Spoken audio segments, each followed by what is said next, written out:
Hello, good people of Africa and to the global world at large. Welcome to this other edition of your discursive program. It is Global Insight on For You Media Africa.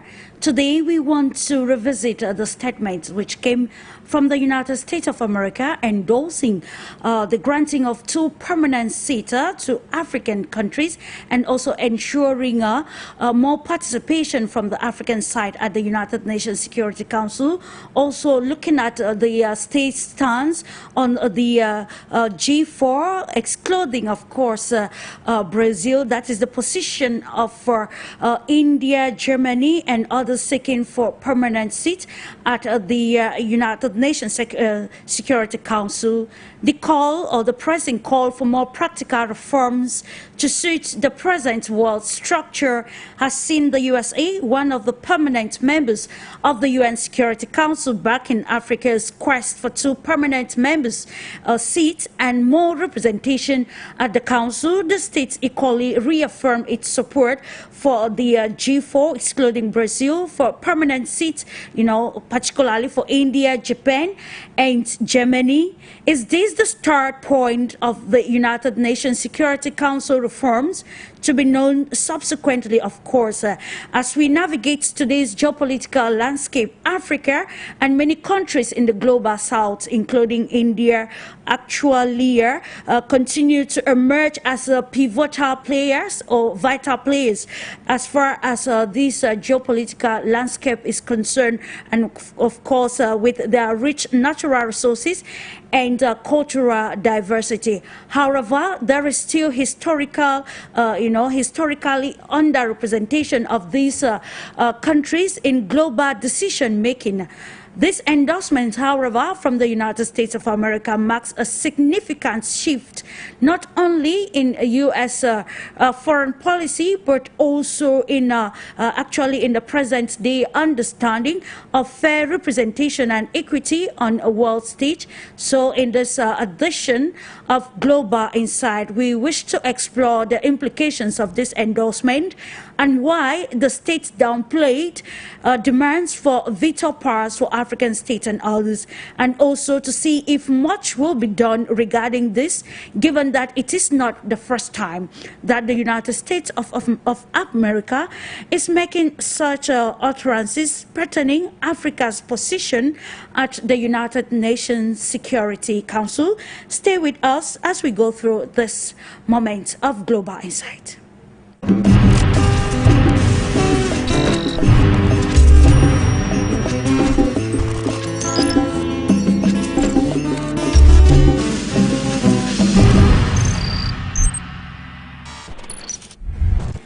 Welcome once more, and if you are just joining us, this is Global Insight. Time for us, of course, to uncover the esteemed panel of experts that will elucidate or give a greater understanding onto a topic of discussion this day: the position of the United States of America endorsing the granting of 2 permanent seats to African states and also ensuring more representation. Also looking at the place of the USA in supporting this same bit for India, Germany, Japan, and others. But now, what are the implications of such? And of course, is it going to push for a practical reform of the United Nations Security Council, as we stated earlier on, that the call for practical reforms have been resonating across the global world lately. But then we are in a moment of advocating or looking at to what level these the key stakeholders will go towards in ensuring the practicality of all of these demands. And of course, without much ado, we take you now straight away to India. Let's first of all start by welcoming PURNIMA ANAND, who is President of BRICS International Forum. She's joining us today from India. Hello to you, dear PURNIMA, and nice having you again. I'm so good, and I'm very happy once again to come on your channel. And today you touched very important topic This is not only for some countries, it is for whole continent of Africa. Let me introduce my BRICS International Forum first. I am president of BRICS International Forum, and we are working in BRICS bloc. And we are working on equality level, and it is a platform which is giving competition to United Nations strategies. So, honorable colleagues and my dear friends, it is with a sense of duty and hope that today we are discussing a matter that could reshape the future of global governance. The United States endorsement of permanent non-veto seats for Africa at the United Nations Security Council is very important issue. For far too long, Africa home to over 1.2 billion population has remained underrepresented in the very institution designed to protect international peace and security. This is really injustice during last 75 and more years that whole Africa is not get representation in United Nations. Okay. Africa's voice has been a critical one on the world stage, yet it has been left without a permanent seat at the table where decisions affecting its future are made. This imbalance is more than an oversight. It is an injustice that must be corrected. The BRICS nations have always championed fairness, multilateralism, and the idea that global governance should reflect the realities of today.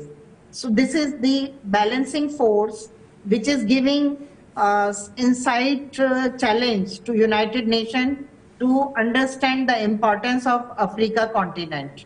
And in the world of 1945, as Africa economies and societies continuously growing, and its role is shaping the future undeniable. BRICS itself has been the inclusion of new members from Africa. We know the importance of region firsthand. South Africa is very important, and they are playing important role in BRICS, and they are expanding BRICS importance in African region. And previous years after COVID, we saw that Africa and Russian relations become very cordial, and many of Russia and Africa summits happen.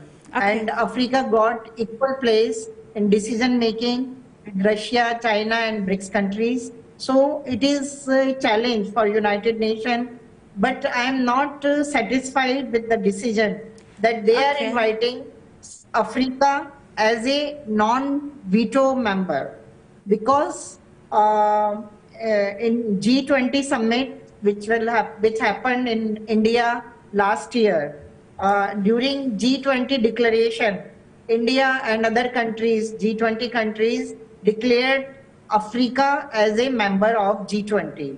So it is a one step ahead, and it is a moral responsibility of United Nations to take more better step for Africa. All right. And they are taking decision. One second, I want to complete. Late, and it should be compensated either by giving veto power, or 5 countries of veto power should be, because all countries are important and all countries should take equal decisions. Why only 5 countries? So I think they should change the format. Instead of 5 countries, all countries and continents should be decision maker. All right, that is which my is point very today. And one side I congratulate Africa and United Nations to take this decision. Thank you. I will continue later. Thank you so much for the introductory statement on our topic for discussion. Dear Purnima, will be coming to you subsequently to understanding some of the stakes in this. To the United States of America, we want to appreciate ACHILLE EKEU, banker, international financial expert, and looking forward to having a fruitful conversation with you, sir, on this particular a topic of utmost importance across Africa. Thank you, Clarice, for inviting me to this interesting, very important conversation today. It's a pleasure to be part of the panel, and I hope to contribute to the best of my abilities for your audience across the world. Thank you. Indeed, it is imperative to look deeper into this endorsement and see the implications of it. To South Africa, let's welcome Good News Cadogan, Pan-African Coach and Chief Coaching Officer at CCLG-AFRICA. So, Emma, welcome, sir. And of course, I'll be welcoming you and asking you the question of what you have to allude to this decision by the United States of America coming once more through the U.S. ambassador to the UN in the person of Linda Thomas Greenfield, reiterating USA's support for the granting of 2 permanent seats for Africa and even more representation at the UN Security Council. Thank you very much, and good day, Clarice, and greetings to my fellow panelists and to your viewers across the world. From down south here, when I look at this, I'm actually saying this was not for the USA or the other permanent members to give, because it did not belong to them, the right for Africa to be represented in the UN Security Council. It was ill-conceived right from the past to actually exclude Africa. And furthermore, I add that there is no proportional representation in line with global democratic governance as we know it today. A continent, as my colleague has just said now, that has got 1.2 billion people in population should have even more member states from the continent that represent Africa. Indeed. Just on the sheer number of representation.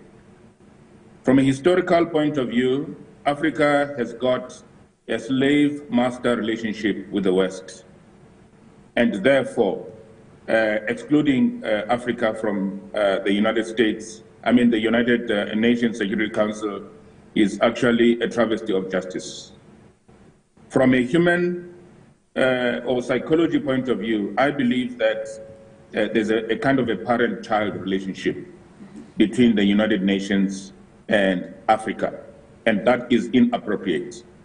We should be given the right to appear there as full human beings with full human rights as everybody else, so that in the end, we can even stop the overrepresentation of Europe and reduce the number of countries, either from both North America and also Europe in terms of representation, just on the sheer number of the people they represent. Thank you very much. Which is very imperative, and also acknowledging the presence of KOFI DON-AGOR President, CCLG-AFRICA, Gh-EPA-NAP Project Ambassador. He's joining us live. From Ghana, I'll be welcoming you, sir, to the program. Of course, asking your own perspectives, especially from the historical context, what the role of Africa, the role of African nations within the United Nations Security Council, and how this new move from the United Nations can, affect the setting, especially in terms of balance of power across the world. Yeah, my dear, good afternoon to our viewers and listeners. And I'm grateful and excited to be part of this discussion. And also my greetings goes to the other panelists on this show. And for me, I believe this is long overdue. And like other panelists have indicated, Africa, looking at our population, looking at what we have done over a period of years as far as security is concerned, I think that for me, if I speak like an African, then I might say that the world or the United Nations Security Council has not been fair to Africa. Well, endorsement has come from the United States of America, and let's see how it goes. But for me, I think there's more to be done once it goes through, once the permanent seat is given to Africa. I also urge Africa to do more. But let's see what happens in the subsequent years. And I believe that Africa coming on board, it's in the right direction. And this will be my initial comment. Thank you so much. And thank you for that. Coming back to you, Mr. ACHILLE Eki, we want to get a holistic presentation of this topic from you, of course, highlighting the peculiarities of this endorsement and what Africa stands to actually, how Africa can capitalize on this move, if actually granted. Thank you, Clarice. The recent announcement by the United States to support 2 permanent seats from African nations on the United Nations Security Council marks a significant moment in the ongoing struggle for justice and recognition of Africa's role in global governance. As a Pan-Africanist, I see this move as a step towards rectifying historical injustices and ensuring that Africa's voice is adequately represented in international decision-making bodies. Since the founding of the United Nations in 1945, Africa has been marginalized in the United States Security Council, a situation rooted in the United Nations Charter. Rooted in colonial history that left most of the continent without a voice in creating the United Nations Charter. Despite the continent's significant contributions to peacekeeping and its substantial membership within the United Nations, African nations have been relegated to non-permanent rotating seats that do not fully capture their strategic importance and their challenges. The call for permanent seats is not merely a quest for power, but a demand for justice and democratic rights. It seeks to address the imbalance in global governance structures that have historically sidelined African perspectives and interests. The United Nations Security Council, as it stands, reflects an outdated world order that does not align with the current geopolitical realities where Africa plays a crucial role. Pan-Africanism, with its emphasis on unity and collective action, provides a framework for Africa to assert its rightful place on the global stage. The African Union, as a representative body, has been instrumental in advocating for these reforms, emphasizing the need for a more equitable international order. The African Union's Agenda 2063 envisions a prosperous and integrated Africa, and securing permanent UN Security Council seat is a critical milestone toward achieving that vision. However, the proposal by the US comes with limitations, notably the absence of veto power for the new African seats. While this is seen as a pragmatic approach to avoid further paralysis at the United Nations Security Council, it also underscores the need for continued advocacy to ensure that Africa's representation is not merely symbolic, but substantive. Yeah. The journey towards reforming the UN Security Council is fraught with challenges. Amending the United Nations Charter requires the approval of 2/3 of the General Assembly and ratification by all 5 permanent members, a daunting task given the geopolitical interests at play. Furthermore, the lack of consensus among African nations on which countries should occupy these seats could hinder progress. Despite these obstacles, the current momentum presents an opportunity for African leaders and diplomats to galvanize support and push for meaningful reforms. Africa must engage actively in diplomatic efforts similar to those of India and Japan to build a coalition that supports its aspirations for permanent representation. So to conclude this, I would say the U.S. endorsement of permanent UN Security Council seats for Africa is a positive development in the long-standing quest for justice and equity. As Pan-Africanists, it is crucial to leverage this moment to advocate for UN Security Council that truly reflects the diversity and dynamism of the 21st century world, ensuring that Africa's voice is not only heard, but heeded in matters of global peace and security. Indeed, about Africa's voice being heard in matters of global peace and security. And now I will stay with you, Mr. Achille Eke, from what you have highlighted.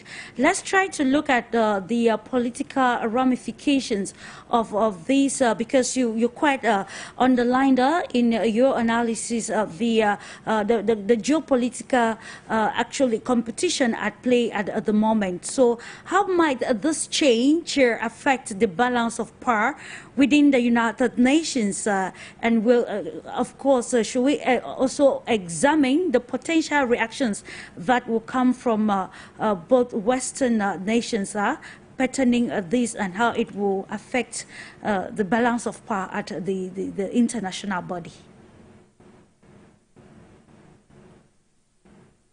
So far, you are muted, please. Okay. Am I muted? Okay, now. Okay. You can. Okay. No, I think it's a very important question that you just asked, because you know, from the African United, or the United, you know, the African Union's perspective or African perspective, it's a good step. It's a first step towards where we want to go, but that's not where we want to be. You know, if you remember the meeting that was that took place in Swaziland, what we call the Ezulwini Consensus, back in 2005. You know, we agreed then that we wanted two permanent seats with veto powers at the United Nations Security Council. And that was the agreement that the African Union had back in 2005. So remember, from 2005, we're in 2024, almost 25 today. That's about 20 years later, you know, from the time we had that agreement. And it's almost 25 years later, this is what we're getting, just, you know, two permanent seats with non-veto powers. That's not what we want. That's not enough. But you know, in a way that the world operates today, with different groups that are being created today, you know, the Western group, the BRICS group, you know, and the way that people are trying, I mean, the whole world is trying to get away from the domination of Western countries. Yeah. It's going to be challenging, very difficult for us to obtain what we want very easily. So it's going to be, you know, we have to keep fighting. You know, we know that European countries, they don't want to, Western countries that are on the Security Council, they don't want to relinquish power. They don't want an additional country coming in and from their perspectives, making things even more complicated than they are today. Yeah. So that's their perspective, and this is not what we're asking them. This is not we're not begging for them to give us the position. We deserve it.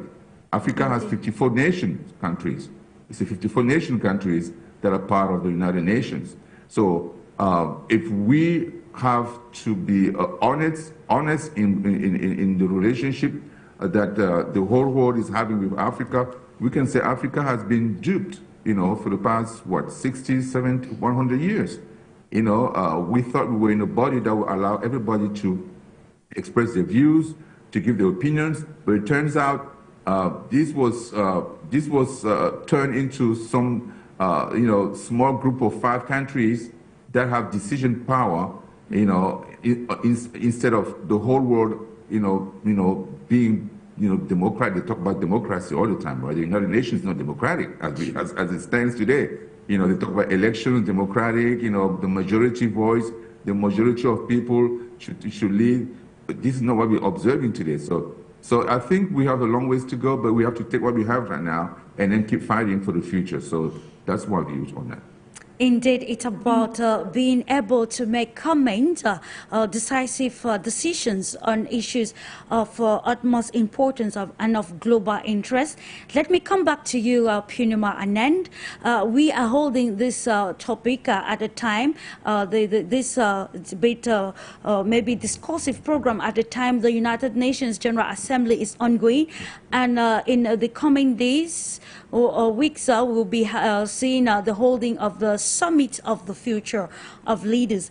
Now, let's try to analyze the position of other countries, especially from the side of India and other nations seeking for this, more practical reforms at the United Nations. Quite remember the Indian ambassador to the UN reiterated recently that the country has been actually leading the cause of the global South nations, asking for these practical reforms at the Security Council. What might this move mean for the global representation of is still in the same line as far as balance of power is concerned, and even global governance in this present dispensation, given India's position in the world at the moment?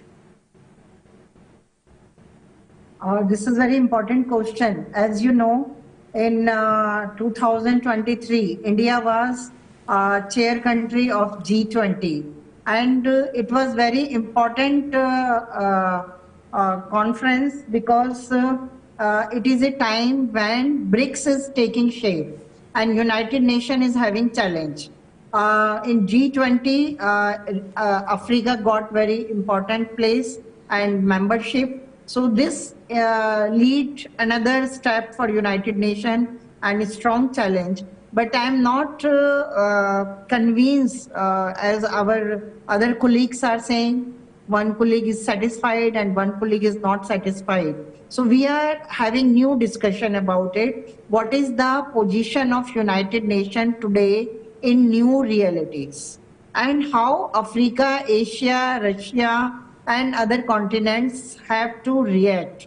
After COVID, due to digitalization and social media, now we are having new information system, new communication system, and Africa is rising. Africa today know that they are having all resources, minerals, mines, gold, everything they have. They are having educated community.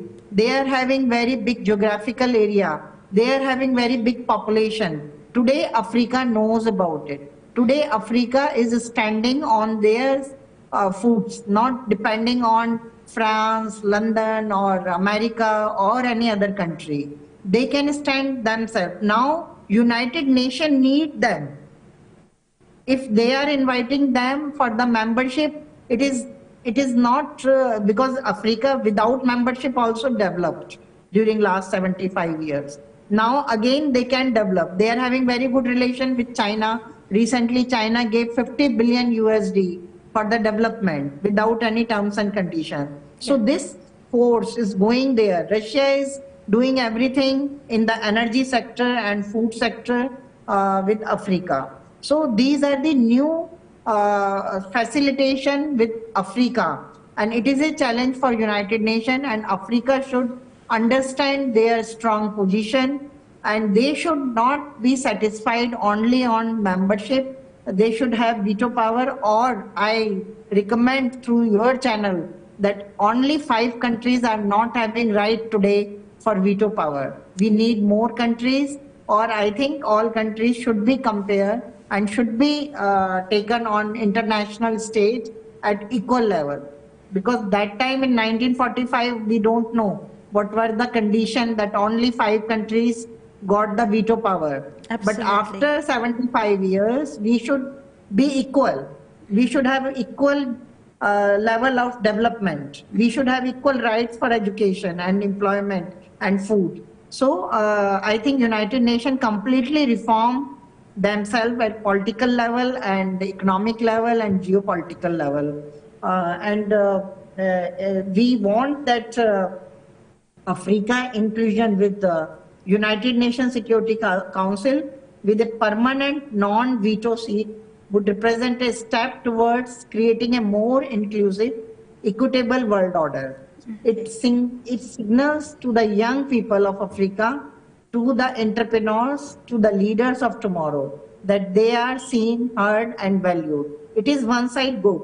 Whatever good they are doing, we should appreciate.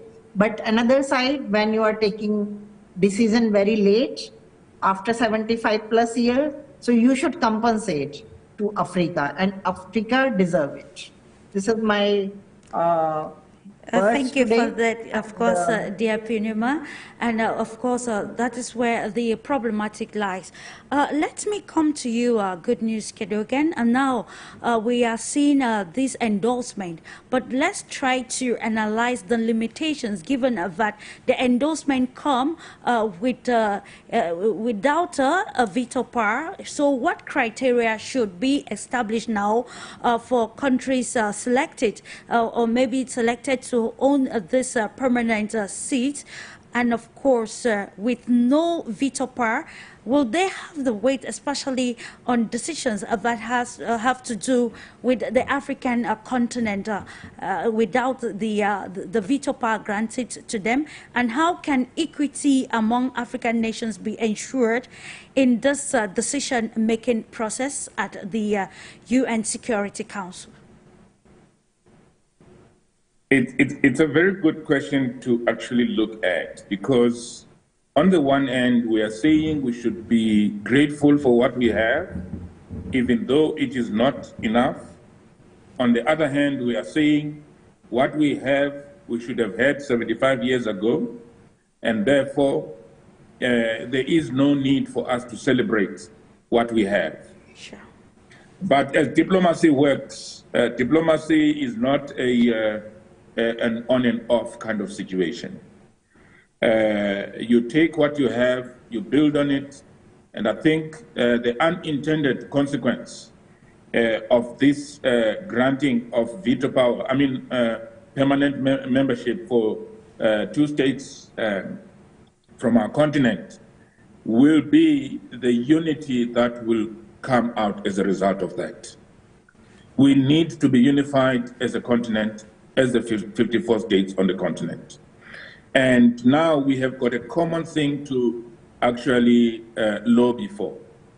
As it was stated earlier on, if there's going to be a change in the composition of the United Nations Security Council membership, including the allocation of veto powers, there has to be like a 2/3 majority in the bigger council to actually decide on this. There's a need globally to actually rehumanize Africans. Because what happened way back with the Berlin Conference, when the West started to carve Africa up and colonize and have the kind of borders that we have now, it was a dehumanization kind of process. It actually reduced us to subhuman type of people, with no rights, with no right to self-governance and self-determination, and everything on the continent being managed through the West. The first wave of freedom has been the liberation of each of the states, last of which was South Africa. So it is important for us to look at it in that regard and say, what is it that we can use with what we have? Because it is not enough. It doesn't give us more than just an observer status, so to speak, because our vote there is not going to count as a continent.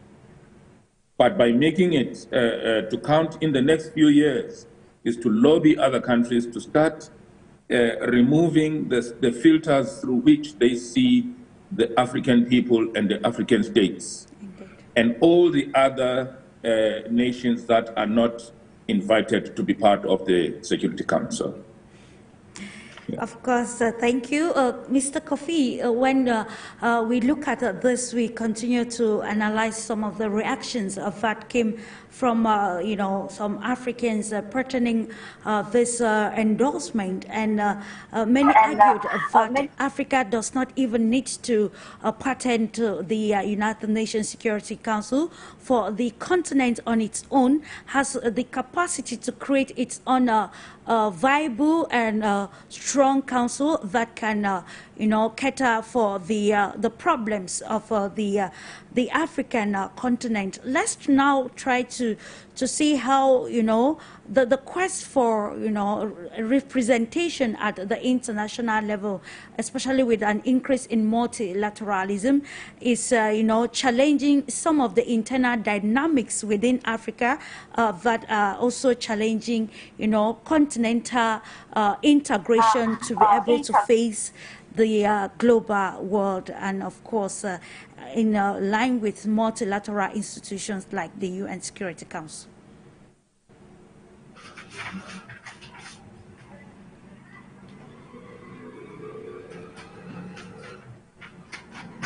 Hello, Mr. Kofi. Hello, Mr. Kofi. Yeah, hello. Yes, sir. Can you hear me now? Yes, sir. Sure. Okay. You're speaking, but if you can hear me now, there's a breakage in your question, line of question. So if you can go over for me. We're looking at the reaction from most African, many Africans that reacted to this U.S. endorsement, and they said Africa does not even need to patent to the United Security Council because the continent on its own has the capacity to form a viable council that can cater for the problems of the continent. But now when we come to the internal dynamics or even internal diplomacy of the country or the continent, we still see some of the lapses. How then can we, amend some of these internal forces to be able to define a strong voice at the multilateral institution, especially with an increase in multilateralism? All right, thank you so much, ma'am. We're looking at global world. So yes, Africa may have what it takes, but for me, I believe strongly once we live in a global world, all of us must work together, have diplomacy and governance work together for the common good of our people, wherever we find ourselves. Now, Africa, to me, we have been deprived of so many other things. Even when you look at leadership of the African people, I think our African leaders has not lived to the expectation of what the populace are expecting. So for me, when we look at Africa's development and African way of doing things, I think we need to step up the game. In as much as I might say that the Western world has not been fair to Africa, we as Africans have a role also to play. We must first of all even unite. If you look at Africa, moving from one region to the other, it's a very difficult situation for us to even do so. You go to the United States of America, and from one country, you can move from one region to the other. But it is not so in Africa. So until we unite, it will be very difficult for us to stand on our feet to be able to do what is being expected of us. Now, all of us looking at what the United States is, calling for the UN Security Council to give African permanent seats, this is in the right direction. But having that one is not enough. It means that African ourselves, we must move beyond ordinary things that we do. You come to West Africa, you go to other part of African country, and there are, injustice that is going on within the setup, things that are not moving on what that is being expected. So if you yourself, you are not prepared to develop your continent, who will come and develop it for you? That is the question. So until we unite, it will be a very difficult thing for us to move forward. And I can say that that is one of the reasons why when you look at the Western world, they have looked down upon Africa. They have seen Africa not to be in a position to do what is being expected.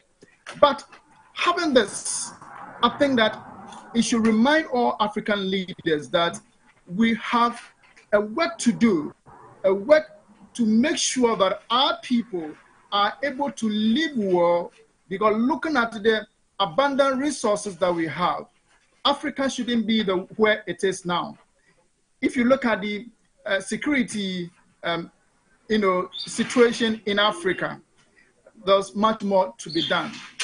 But having said that, when you come to the world level, when you look at the UN level, when you come to United Nations security peacekeeping, I might even say that Ghana as a country has done well and has been acclaimed to be one of the good forces that help to fight world peace. So for that reason alone, we can just use those ones to say, yes, of course, Africa is doing well. But if you ask me, there's more room for improvement. It is not just talking, but acting.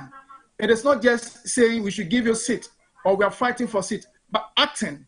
It is not just saying we are there, but bringing down corruption. We should stop, the corrupt practices in Africa. And until we are able to identify all this, I tell you, we may have the seat, and that would even bring us any positive impact for African people.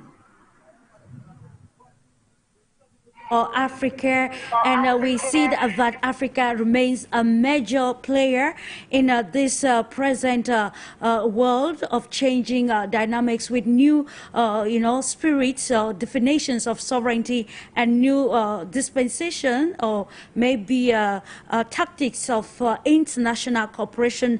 That is why I will invite us together to listen to this excerpt of U.S. Ambassador to the United Nations, Linda Thomas-Greenfield, while maybe bringing to the public the stance by the United States actually underlined that it is time for Africa.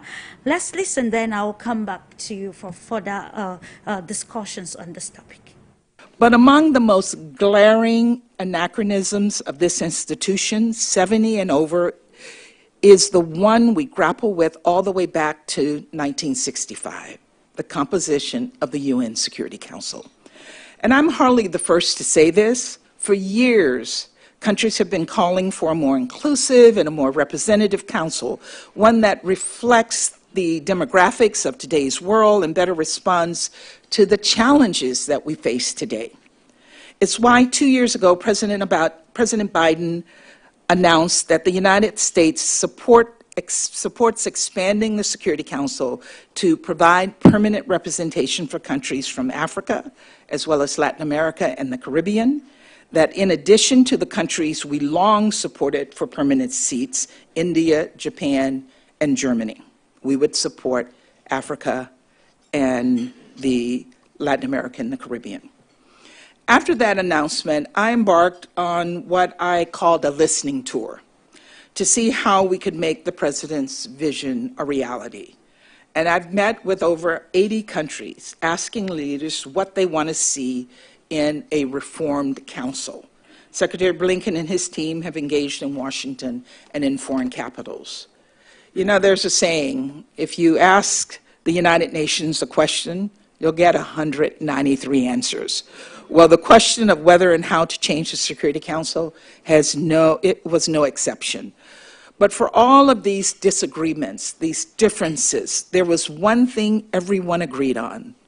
The status quo was just not cutting it, and it's time to make change. So in addition to reform commitments we've already made, today I'm announcing the United States supports 3 additional changes to the Security Council. First, I want to start with Africa. This is in many ways personal to me. As you know, I have lived and worked across the continent. I have traveled extensively across Africa, and so I know firsthand the diversity and the talent, the depth and breadth of expertise and experiences on the African continent. As it stands, there are currently 3 non-permanent seats on the Security Council allocated to African countries on a rotating basis for 2 years. The problem is these elected seats don't enable African countries to deliver the full benefit of their knowledge and voices to the work of the Council, to consistently lead on the challenges that affect all of us and disproportionately affect Africa. That is why, in addition to non-permanent memberships for African countries, the United States supports creating 2 permanent seats for Africa on the Council. It's what our African partners seek, and we believe this is what is just. From Kenya's contribution to the multilateral security support mission in Haiti, to Gabon's support to protect our planet, we have seen how African leadership not only benefits the lives of Africans, but people across the globe. So now it's time for African leadership to have a permanent place on the Security Council too. Second, since its founding, the Security Council has reserved rotating seats for different regions. But the truth is, even countries that border each other can be more different than similar. And conversely, even countries miles apart are more similar than different. In particular, over the past few years, we've heard from a number of member states that it's time to rethink and look beyond just regional representation and consider reserving a seat on the Council for small island developing states. Well articulated there by the U.S. Ambassador to the United Nations. I would love for ladies and gentlemen to have a critical analysis of some of the points highlighted by Linda Thomas-Greenfield, particularly on the role that Africa has to play. Let me start this round with you, Good News Cadogan. We are looking at the potentials of Africa leaders and even, other stakeholders across the continent. But do you think just permanent or 2 permanent members can help the continent to deliver without this veto power that will help it to be more decisive, especially on issues that has to do with or have to do with peace and stability in the global world? Thank you very much for that question. The continent has got a lot to deliver. A few days ago, we discussed what has Africa got to offer to the world. Indeed. And there were 3 things that came up there. The first thing that came up was that our arts and culture is one of the biggest offerings that we have to the rest of the world. And that is significant. The second thing that the African leaders or Africa as a continent has to offer to the world is humanity and humanness. We are still very close to it. The rest of the world has gone miles and miles away from seeing each and every life as being worthy, seeing each and every human as being worthy. That is what we offer to the world. Without the veto powers and just having the permanent seats, 2 states, from a continent of 54 states, 1.2 billion people, we may not be able to offer even some of the things that I haven't mentioned, that I believe from an African leadership point of view, we have got a lot to say and we've got a lot to contribute to even change the hotspots, conflict areas that you see in the world today, the Middle East, the war in Ukraine, between Ukraine and Russia. We have got views that I would actually like to refer to as the third view. And the third view, those of us who are involved in negotiations will note that whenever you introduce a third view between 2 warring parties, that's where usually the solution lies. So the third view for the world, for the globe, will come from Africa. Without veto powers, we are sort of limited, and our leaders who represent us there will not be able to actually impact the world the way that we would love to. And that's where it is very problematic. In the same perspective, coming to you, Mr. Kofi, Mr. Good News Cadogan just highlighted something that Africa possesses, which is humanity. So now, when we look at the crisis happening across the global world, let's be particular with the crisis in the Middle East and elsewhere. Recently, after the or maybe the recent debate between the presidential contenders in the United States of America, this is Donald Trump and Kamala Harris, we saw that one of the candidates, especially Trump, decried the fact that animals were being eaten. But now, when we look at the role of some of these politicians in the crisis and the way children are being murdered in the Gaza Strip, we continue to ask where the place of humanity is. So now, with Africa possessing the spirit of humanity, how will a veto power for the continent at the United Nations Security Council help it to check some of these decisions that undermine humanity, or some of these inhuman acts which are meted especially to women and children during times of war? We are very particular here to the crisis in Sudan, Eastern Congo, and in the Middle East between Israel and Palestine. Yeah, thank you very much. And I think Goodness did set it right. When there are conflicts between some nations, if you have the third party coming on board, they are able to help to solve the issues properly. So Africans have a lot to play. In as much as at our own backyard, we have challenges when it comes to humanity and other things. But I think that it's a matter of educating ourselves. It's a matter of making ourselves conscious and being determined to do what is right. Human rights issues are things that it's a fundamental thing for every human to be able to have what is being expected, the right thing to have for as human. So for me, as African, looking at our democracy that we are practicing, for me, and let me veer off a little, I think that Africa should have its own democracy. What I talk about having our own democracy is that we copy most of the democratic ways of doing things in America and, of course, with the Great Britain. So we as Africans, what is our democracy? So we see, for that matter, Africans copying. And I do not subscribe to, for political people to sort of try to maybe make mockery of each other. Because politics is a very serious thing. Why should we make mockery of each other? I think it's no. And you see Africans also copying such things. And I don't think it's good for us. So when you look at humanity and how we should treat people with decency and decorum. But as I indicated again, Africans have good ethics.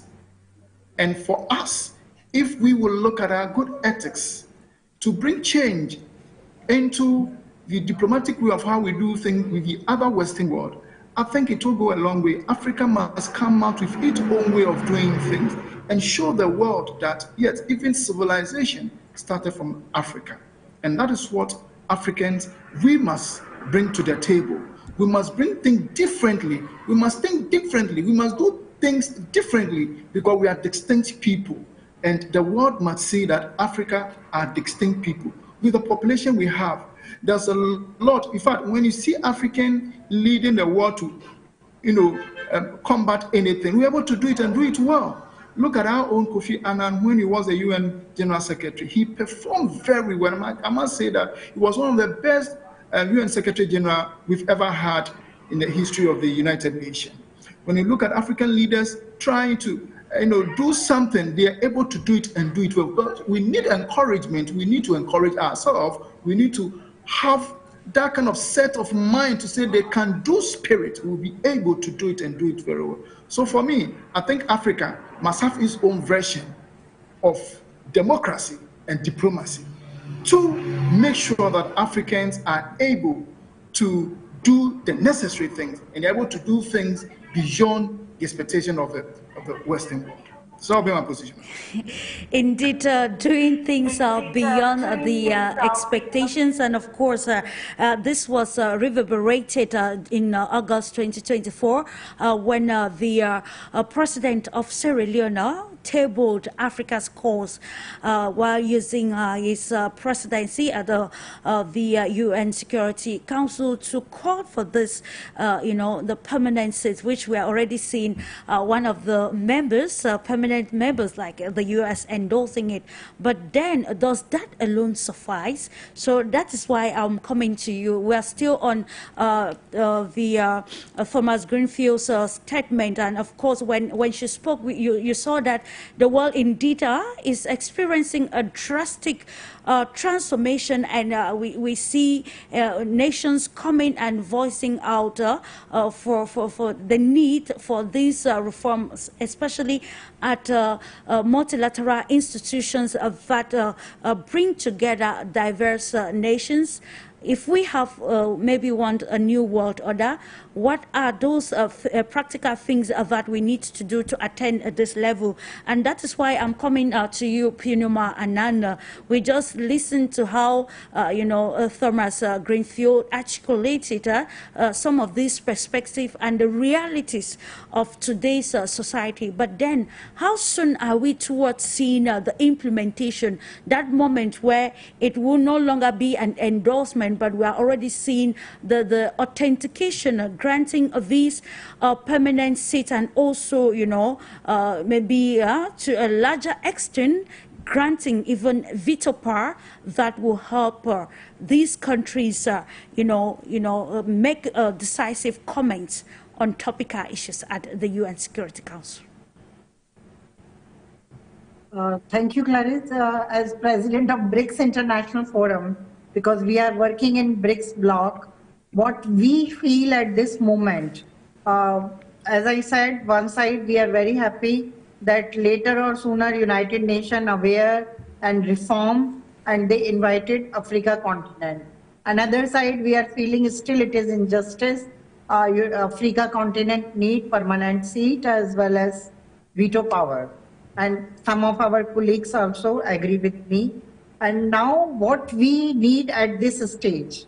At this stage, Africa should understand its own power, and they should do dialogue at international stage. All of us push for further inclusion, cooperation, and reform. Let us work together to support Africa's rightful place at the table, not just in UNSC, United Nations Security Council, but in all arenas of global stage.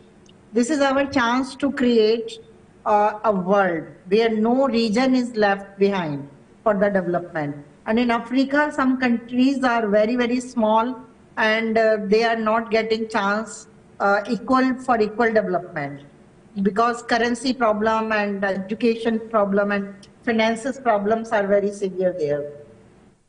So we want that we should give equal conditions to all nations. This is our chance to create values of equality, justice, and mutual respect. And Africa deserves it. And if Africa will stand itself, world will be stronger and world will support. This is my opinion and my wish that Africa continent should overcome with more empowerment, with more equal rights, and grow equally like other countries. Thank you. Thank you so much, dear Purnima. And of course, we end this segment with you, ACHILLE Eki, still looking at the comments made by Linda Thomas Greenfield. And you quite mentioned earlier on, of course, that these reforms will bring some sort of, dynamism and some either challenges or resistance to, in terms of global governance at the United Nations Security Council. from what she highlighted, so what do you think are those points that we need to compromise to make a more balanced international cooperation, especially in line with decision making at the UN Security Council, which actually concern the global world? You know, Clarice, I am very, the way I looked at this is like we are being, you know, taken like kids again, okay? The United States, you know, is always the country that is creating troubles, and, you know, we pressure them, and when they release a little bit of you know, of steam, then they feel like, okay, they are entitled to tell us what we need to do, how we need to go about this, and things like that. No, no, no. The United Nations is an organization that belongs to the whole world, okay? No one has have told the United States and its allies to lead the world. No one gave them that specific right. They don't have that right. There's no inherited right. There's no inherited right that they have to dictating to other countries what they need to do. We are sick of this, okay? United States fought against Salem Ahmed Salem, you know, the Tanzanian representative. I mean, representative of at the United Nations who was trying to vie for the U.S. security, the United Nations Secretary's position long time ago. They fought against that man, you know, so that he doesn't get power. They didn't want to have a black person leading the United Nations, you know. And those same people fought against Kofi Annan, but Kofi Annan was smarter and he won. And he proved that he's one of the best United Nations secretary we had in a long time. You know, and so what are we asking them? We're not asking them to give us favors. We have to get what we want. If there is a strategy that Africa, from my standpoint of view, can implement to get what they want. First, they have to strengthen the Eswatini consensus that happened in Swaziland back in 2005. You know, I mean, Africa has to unite in terms of advocacy. African nations must present, a united front in those international fora, you know, emphasizing the historical injustices and the need for equitable representation. This will necessarily involve internal disagreement. Involve resolving those internal disagreement that we have, you know, about, you know, which country is going to be, you know, here and there. And, you know, the United States, they play on that. You know, they like to see people fight for position, you know, for power. And they can be, you know, in a broken, you know, power broker position. They love that stuff, you know. But we have to, you know, resolve those issues. We have to engage in a diplomatic coalition building, you know, at the United Nations against those superpowers. You know, African leaders, you know, they have to embark on a global diplomatic tours, you know, to build alliances and gather support from other United Nations members so that we can get to the goal. There are so many different countries today that are sympathetic to our fight. You know, we have many countries in the BRICS, you know, the Russians, the Chinese, they're all willing to support us. And then we can build a coalition also at the United Nations General Assembly, level also, and build those coalitions in a way that will force those countries, those European countries in America, to let Africa get what they deserve. It is not. We're not asking for pity. We're not asking them to. No, we are full members. We pay. We participate in every operation. You know, we are the African countries in Haiti today that are fighting. Kenya is in Haiti. There are different countries that are participating. So many different, United Nations, events, whatever they are, whether it's war, whether it's peace, whether it's whatever the situation is. We are full members, and we are asking them to give us the position that we deserve. So we have to work on that strategically, leveraging the UN General Assembly, demonstrating moral and political leadership, that we have. It means, having a unified voice on global issues. This is one thing that Africa has to learn to do. We have to demonstrate that we are morally, just like my friend here on the panel said, Mr. Cadogan, we are the only continent that still have high morals on these people. Those people are, oh my God, Trump said people are eating dogs, pets, and cats. This is how low they've sunk, those people. It's just because he wants to win an election. He's going to, oh my God, I am just frustrated. I don't know what to say. It's insane. But so we have to show to those people that no, you have to respect the humanity of people. It doesn't matter if they travel to the US because of different issues, whether it's, famine, whether it's wars, whether it's, starvation, whatever the case may be. When they get here, you have to respect them. You can't call people, whatever they want with small, derogatory names, and telling the whole world that they come to the U.S. and they start eating people's dogs and cats. This is just unacceptable, But this is what we get. So when we go crazy, and this is what we've seen across the world today.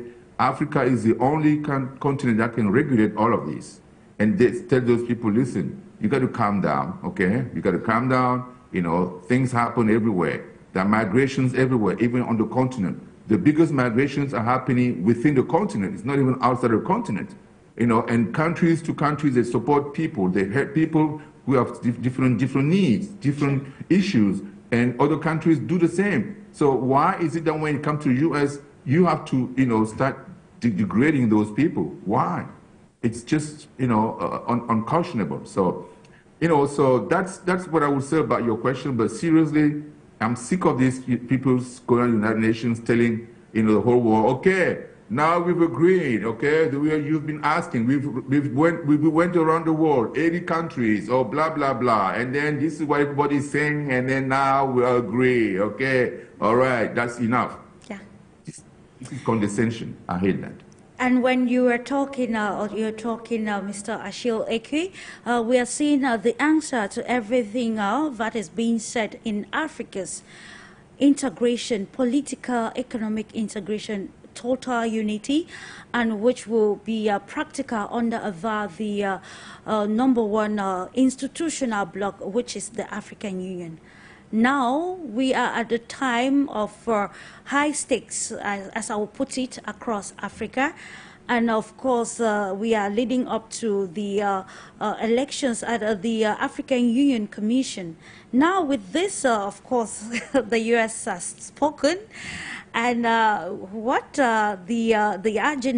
agenda does Africa have at the in line with global changes as far as making its voice heard practically at these maybe multilateral institutions?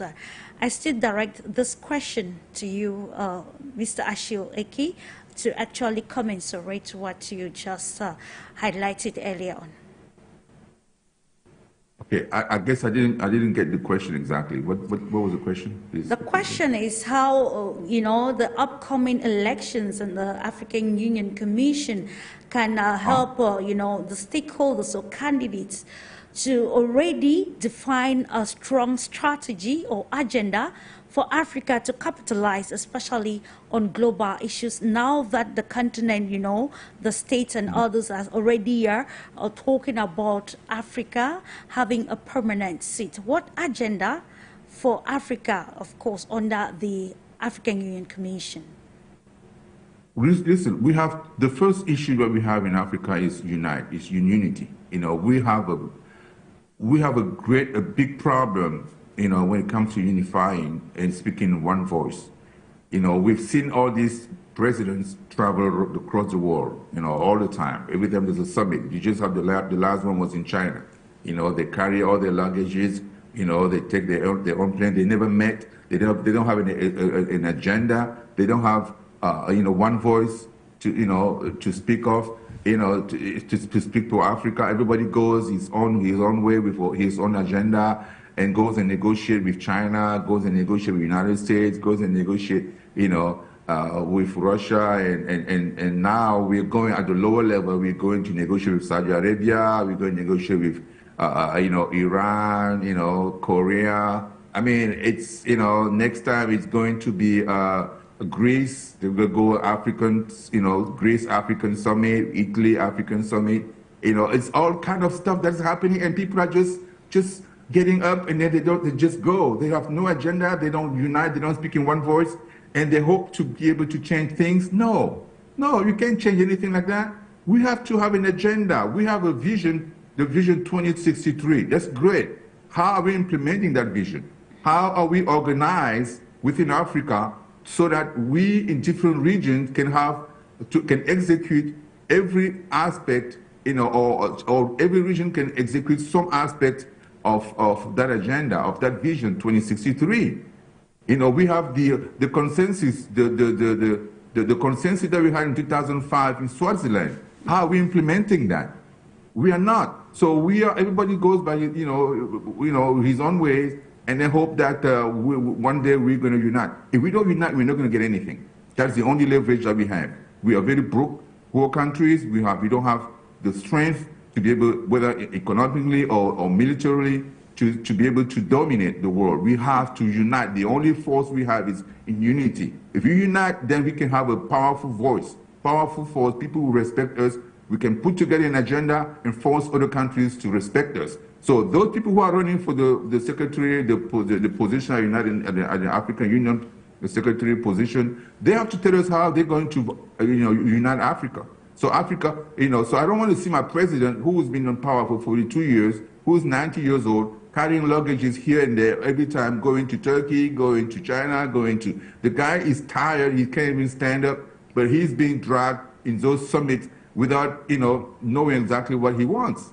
And he's been doing that for years, and we don't see any results. So it really is not a good idea to be doing that. So if we can have, polls of reflections, or let's say the northern people, the northern African countries can have a meeting within the group, and then tell the whole continent, this is what our needs are. The people in the middle, in the Central Africa, can do the same. The West countries can do the same. The East countries, the South countries, they can do the same, so that we can put all of these together in a package at the African Union level, so we can say, okay, this is what every region of Africa needs. So how are we going to talk to our partners about your specific needs? We have to put together a strategy to accomplish that, so that people can partners can invest or can participate in the resolution of the different issues in different parts of the continent in a way that furthers the Agenda 2063 vision. So that is the idea. But if we go alone all the time, you negotiate, we are going to do this for 50,000 years, we're still going to be at the same level. So, it's worthless. So anyway, this is my point of view on that. We have to unite. Every party that's running for that position should tell the African country, the whole continent, what are they going to do so that we don't see this movie all the time. It's sickening already. People are tired, and it's been depressing. It's degrading at some point to be having 54 presidents in front of one president in one country every time, every year. It's insane. Indeed, Mr. Eke, in the times of high global or geopolitical stakes, it is imperative for nations to re-strategize and be more, diplomatic in ensuring that they define the national interest of the continent. And in line with that, I'll come to you, Good News Cadogan.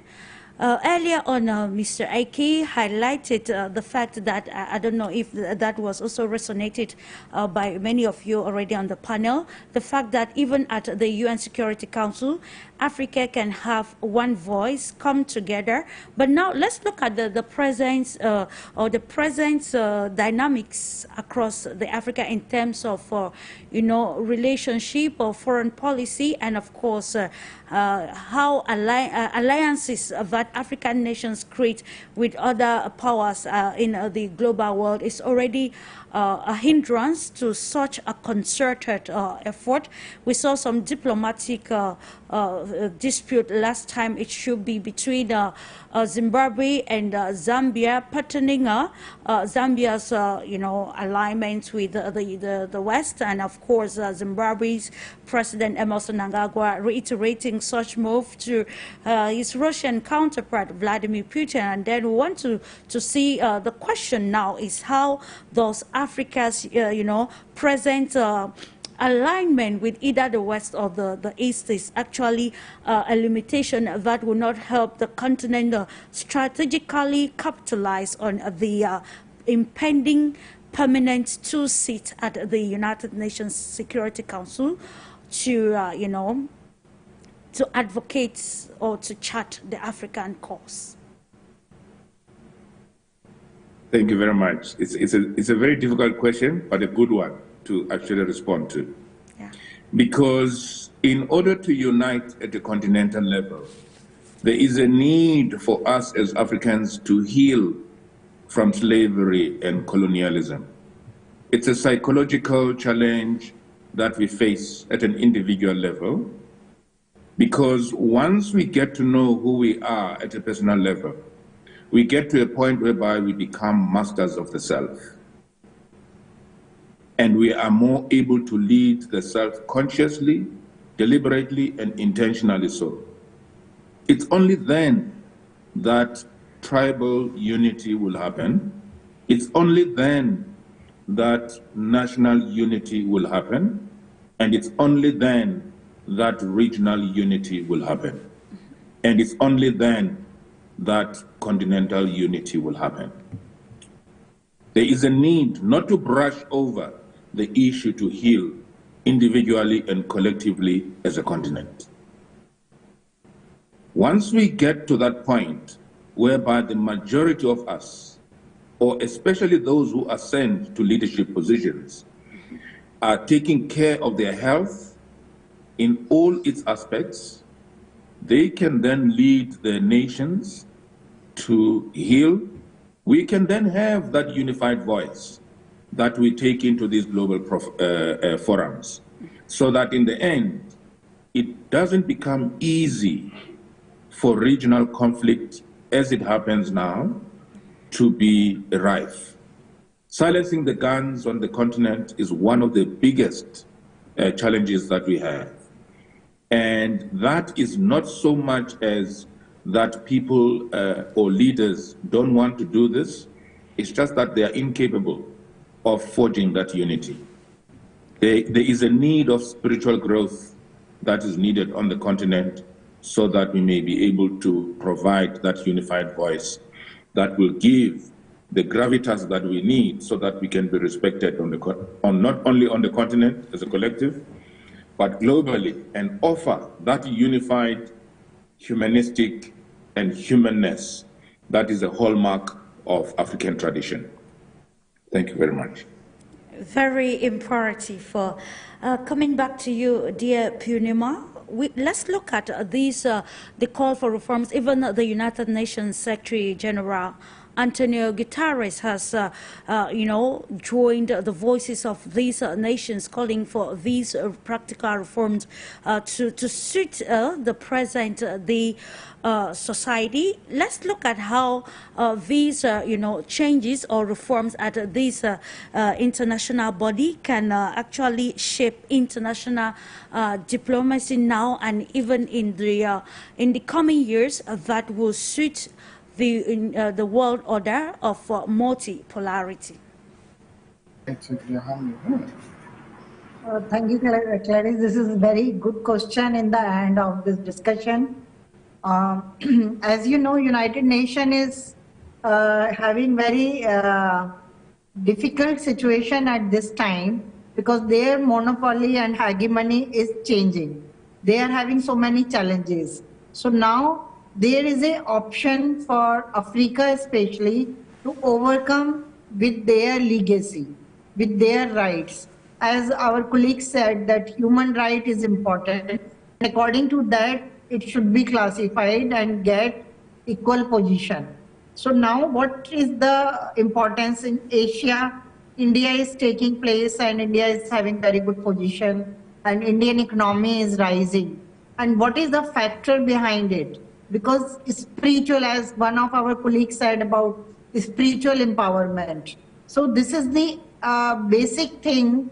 After all economic development and political development, you know, spiritual transparency is required to understand with wider spectrum each country and for mutual respect and equal development. So we all should think at a humanity level, and we should understand that everybody having right on this beautiful earth to eat, to get education, to live, and to have food security, energy security. So this is the responsibility of today United Nations and World Bank empowerment organizations.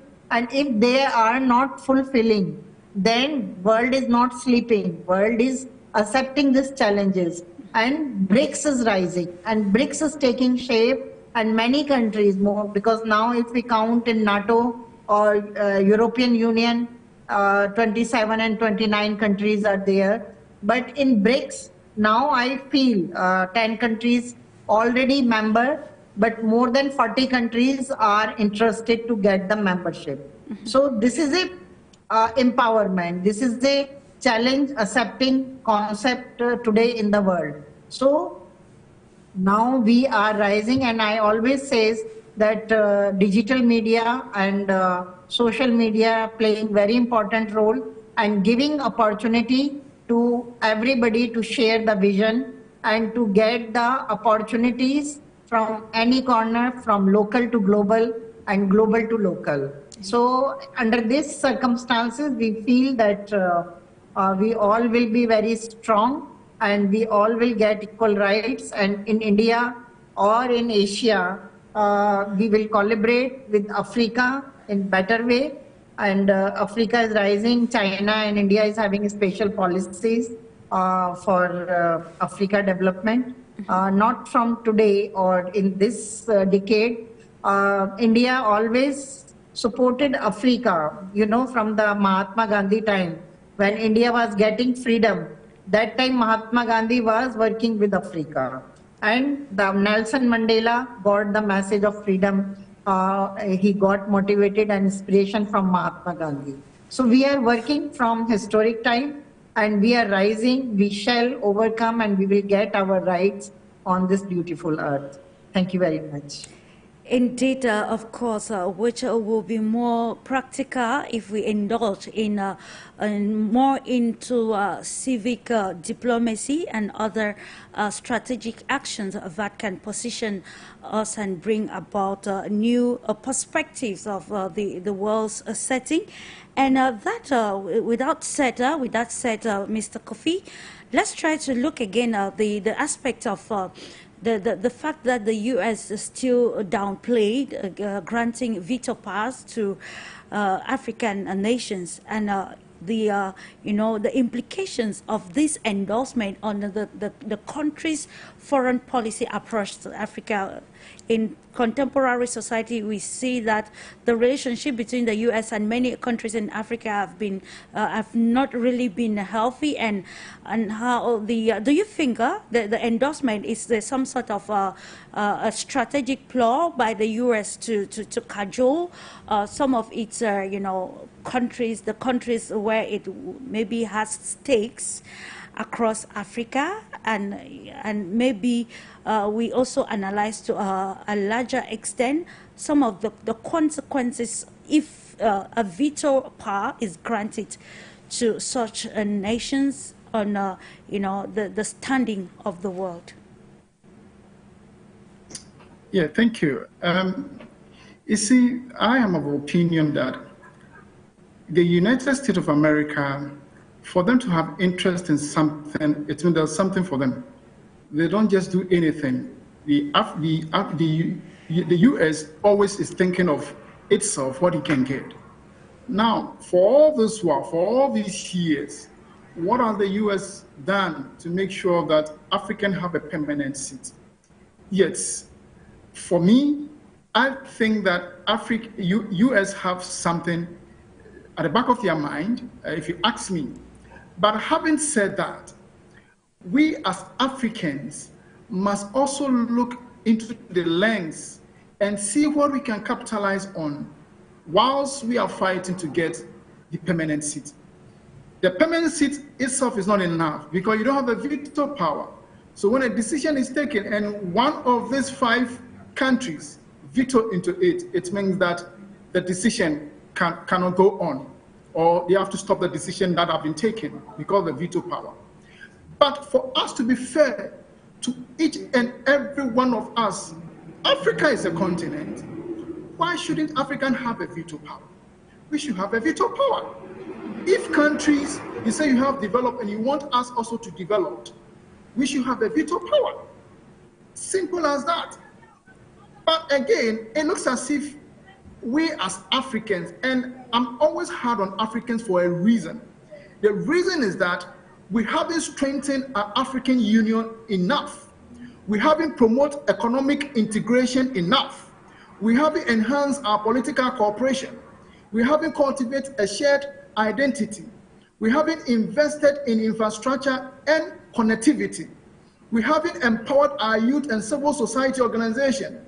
We haven't addressed conflict and dispute. We must also try as much as possible to foster education and culture exchange, because as the other panelists have indicated, Africa is the only continent that have a very high morale, because when you look at what is happening in America and the Western world, Africans don't just walk and dress anyhow. We have our way of dressing, we have our way of doing things. That why are we not improving upon all this? Why are we copying blindly? We are not being of ourselves. Because we are not being of ourselves, people in the other continent are taking us for granted. Until we be of ourselves and unite to have common goal, we will continue to have a challenge. Now we're going to have if it goes through, Africa is going to have 2 permanent seats. But I've indicated again, it's still not enough because you don't have the veto power.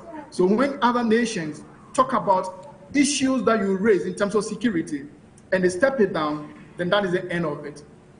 So for me, I think that it's a good move from the US, but I also think that, like I've indicated, they might have something at the back of their mind because they think now they need to cooperate with Africa to have more businesses and other things that they expected to do within African nations, because they have also realized that other countries like China and others are supporting Africa. And probably I've heard somewhere that Africa should form alliance with China and others, because when you look at how China has been able to develop up to where they are now, it means that they were united and were able to do something differently. And that is what I'm also calling on African people to address our issues. We cannot sit in Africa and make other continents or other nations to be fighting for us. We can do it. Africa can do it. It's a matter of having a change of mind, a mindset that says we can do it, and we will be able to do it because we have what it takes to develop Africa. We have what it takes to make Africa visible. We have what it takes to make Africa stand very tall in a world economic politics and any other thing that we can think of. Let us unite. Let us have common goal. Let us support each other. And at the end of the day, I tell you, Africa will be the best place, because even when you look at even the monster talking about climate-related issues, Africa, in as much as we're feeling the impact of climate-related issues, I think that Africa is where the global world is looking at in terms of building resilience, having more carbon capture system within. As we speak, Ghana and some of these developed countries like Switzerland are signing an agreement on carbon trading. And I think it's a good step for us. Looking at the things that are happening in Europe and elsewhere in America, with respect to climate-related issues, now the focus has been on Africa. What can we do to make sure we do not even deplete our forests? And then we can help to build resilience and also build more, we capture, we can do carbon trading to help our people. So in a nutshell, I must say that Africans themselves must realize that until we unite, until we come together and foster unity among ourselves, we will not be able to do the thing that is the security seats that we're going to get will not bring us any good thing until we are able to unite. Thank you. Indeed, Africa can do it, Mr. KOFI. Just to note that the present contestation among global superpowers is actually a platform where Africa can capitalize and help some leaders to even see some of the realities or the weaknesses of the so-called superpowers, and it is high time for the continent to capitalize on it, define its strategic age or intelligence to be able to make decisive moves that will benefit the continent, defining a better trajectory. Indeed, like was underlined by the U.S. ambassador while bringing forth the statement on the U.S.'s position on Africa's place at the United Nations Security Council. She highlighted that indeed this is a moment of changing dynamics, and it is also a moment where we have a new form of decolonization happening at every level. So we are almost culminating, and of course we always go home with recommendations that will benefit those at the decision-making table. And now with you, Purnima and Anand, when we are analyzing all of these takes pertaining the reforms of multilateral institutions, is because we want to see a new impetus brought to the international corporations and international relations, even at the level of diplomacy. So in your perspectives, and of course with the vision of the new world order advocated for by BRICS and others, what do you think is the take-home package that should actually resonate in the pending days or months when the stakeholders will be sitting under the auspices of the United Nations, especially as the Summit of the Future is soon to hold, and even the General Assembly is still ongoing?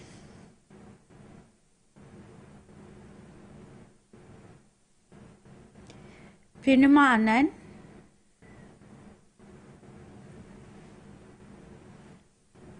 Yes, your network Hello? was little confused and your voice did not reach in the end. Can you speak your end part of your question?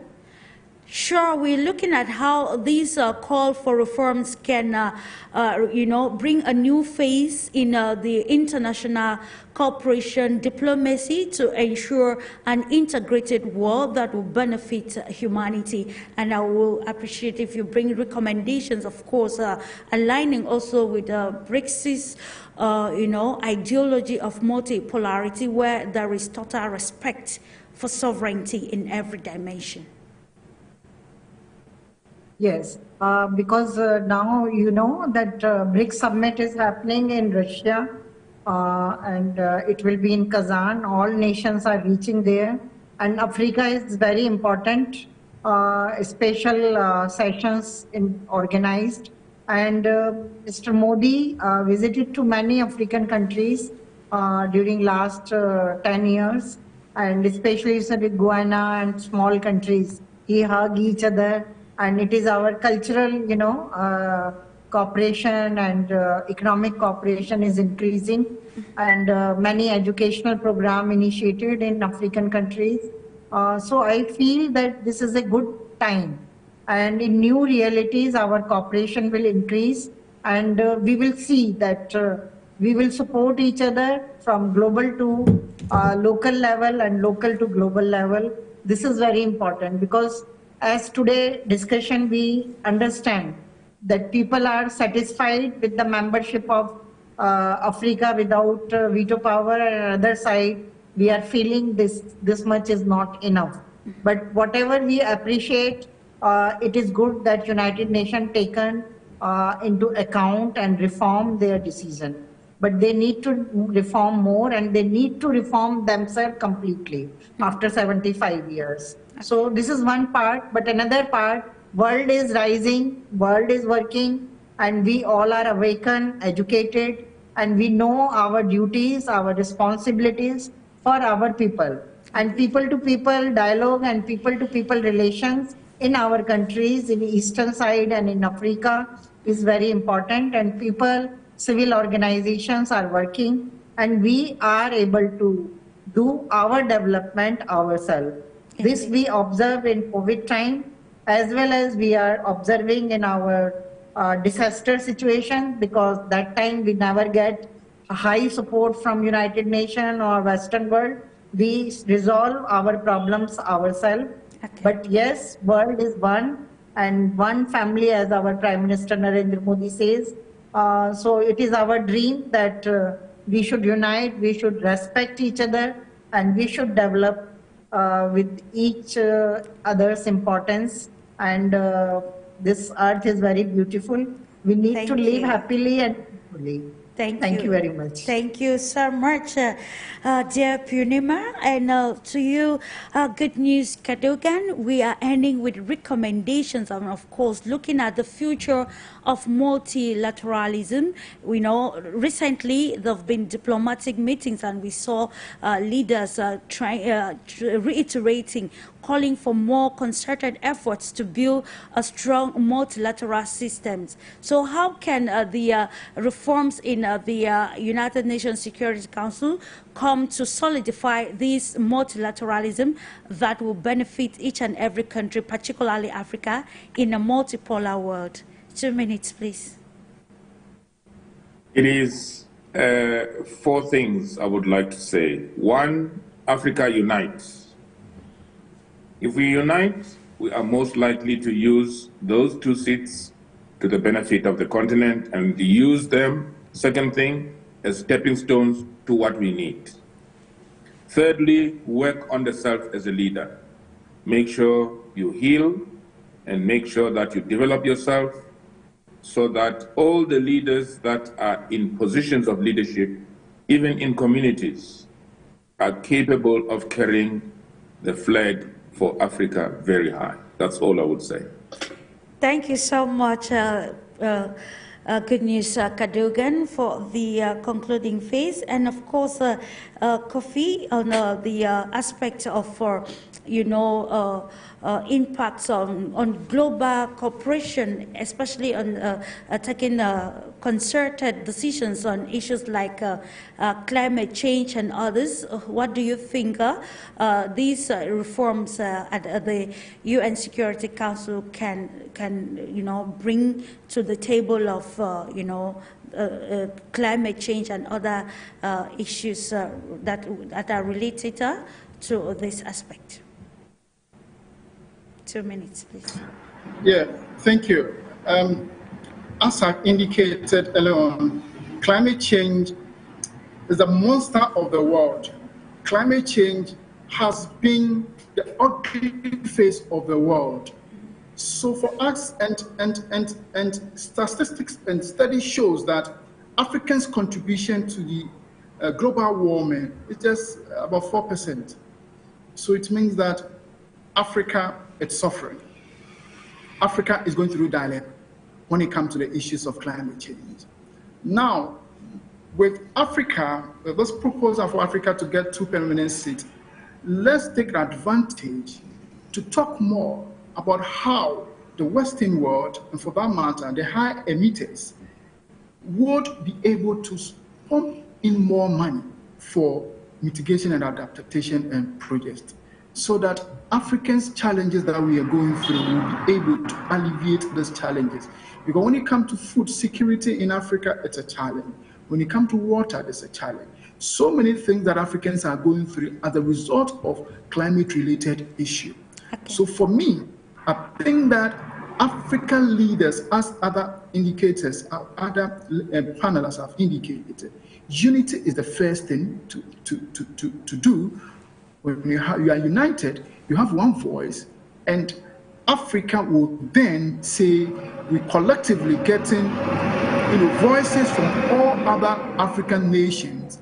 Then we represent ourselves at the United Nations Security Council. Then we can make an impact.